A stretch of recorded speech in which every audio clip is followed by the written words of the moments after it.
So we head towards the end of May. Will we continue to see severe weather? And what does the forecast look like as we head towards June? I'll be breaking it all down coming up in this video. Now y'all, welcome back. It looks like we do have some severe weather today as an enhanced risk has been issued over here by Kentucky, Tennessee, Virginia, and North Carolina with a slight risk. Surrounding that here in the yellow now. All hazards are possible today with a tornado risk, which is 5% within that red zone right there, and in green represents the 2% for tornadoes today. Now, as far as the damaging wind threat goes, there's a higher chance of seeing damaging winds today, as there's a 30% chance here in the red and a 15% chance here in the yellow. Now, as far as large hail threat goes today, there's also a 50% chance for large damaging hail and a 5% chance around that here in the red. So if you have a car outside today, anything you don't want damaged, bring that inside. If you have anything loose blowing around, make sure you tie that down. And as we head into hump day, there is a marginal risk for severe weather, which includes states from Nebraska, Wyoming, all the way down into Texas. Now, the main risks tomorrow are going to be a damaging wind threat, which is a 5% within that whole zone. Now, there is no tornado or large hail threat to worry about, so that's good. As we head off into Thursday, there's another marginal risk which has been issued. It includes Oklahoma all the way down into western Texas. Now, we don't remain in risk for that just yet, but please stay tuned and we'll have a video out. There's also a day 4 15% area, which includes Arkansas all the way down into central Texas. So let's go and take a look at the time frame of when you could expect the worst and severe weather. Let's take a look at the HRRR model. Keep in mind the date and times up here if you want to keep track. We're going to push this forward. Not much is going to be happening until right around 4 or 5 o'clock, where we have a little organized squall line that's going to be turning into more of a cellular event. And with any supercell that forms today, could bring with it some large hail and some damaging winds, and a tornado cannot be ruled out today as well. So make sure y'all have your safety plan in place. Know where to go when the tornado goes off. And it's going to be exiting that enhanced risk zone right around 10, 11 o'clock tonight, and then it's going to be getting out of the area. Now, even if you live up in the upper elevations, y'all could still get a tornado up there, so don't think that y'all can't get a tornado, because there's definitely a possibility of getting a tornado. There's also a chance for some flooding as well if you live within this yellow zone here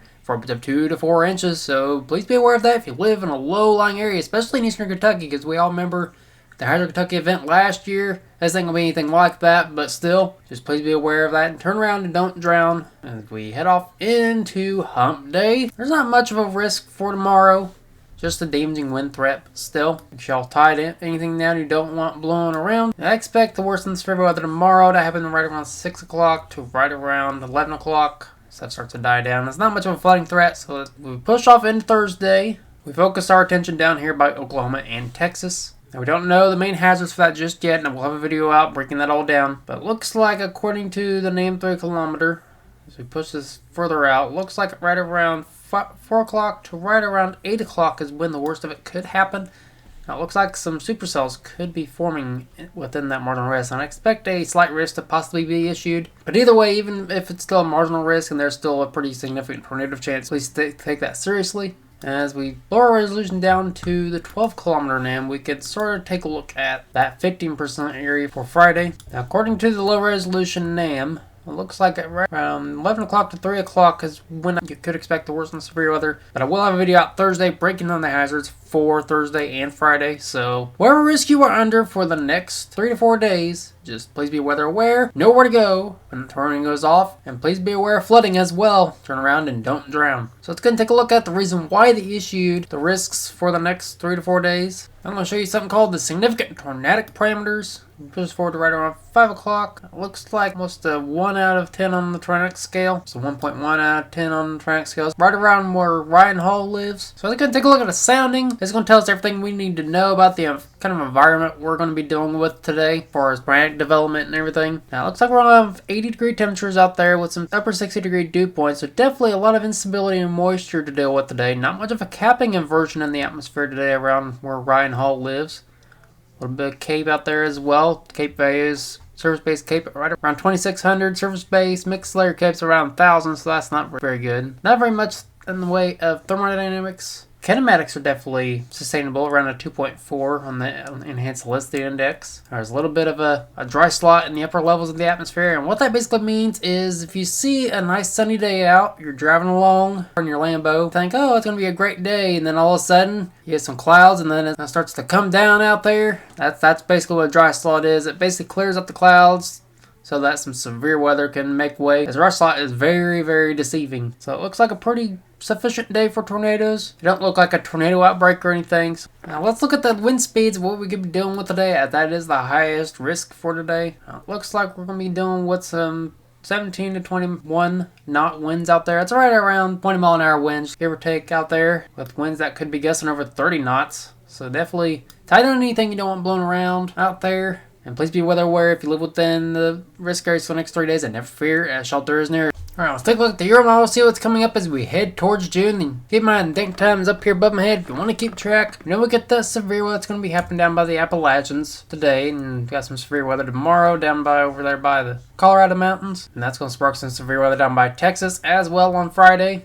Now after that, it looks like we're going to be dealing with a little bit of a cold front that's going to be coming through the Ohio Valley. That's going to bring some below average temperatures. And then we're going to be getting a little bit calming period for a little while before we're going to be dealing with some more rain showers up around the Rockies over there out west. And then by the end of the month, we're going to be dealing with some more flooding out west. Now how below average will the temperatures get? It looks like according to the temperature anomalies, it looks like we're going to be back and forth out east as far as the temperatures go. Warm and cold, warm and cold. And out west, looks like we're going to be remaining above average. And according to the Climate Prediction Center, it is in agreement with that, as there is going to be some below average temperatures out here in the southeastern part of the country and some above average temperatures out west, including up here in the northeast and down by Florida. As we head out to the 8-14 day outlook, really much the same, but this includes more of the northern part of the country. It looks like much of the southern part of the country is going to be below average. As we look at the precipitation outlook, it looks like much of the Great Lakes region down here into the deep south looks like it's going to be below average as far as precip goes, and here in the green, you are going to be above average, the southeastern part of the country and the southwest part of the country. As we head off in 8-14 today, not much has changed really. So it looks like a pretty active end of May, as we're going to be dealing with some severe weather for the next 4 days. If you live within any of those risk zones, then please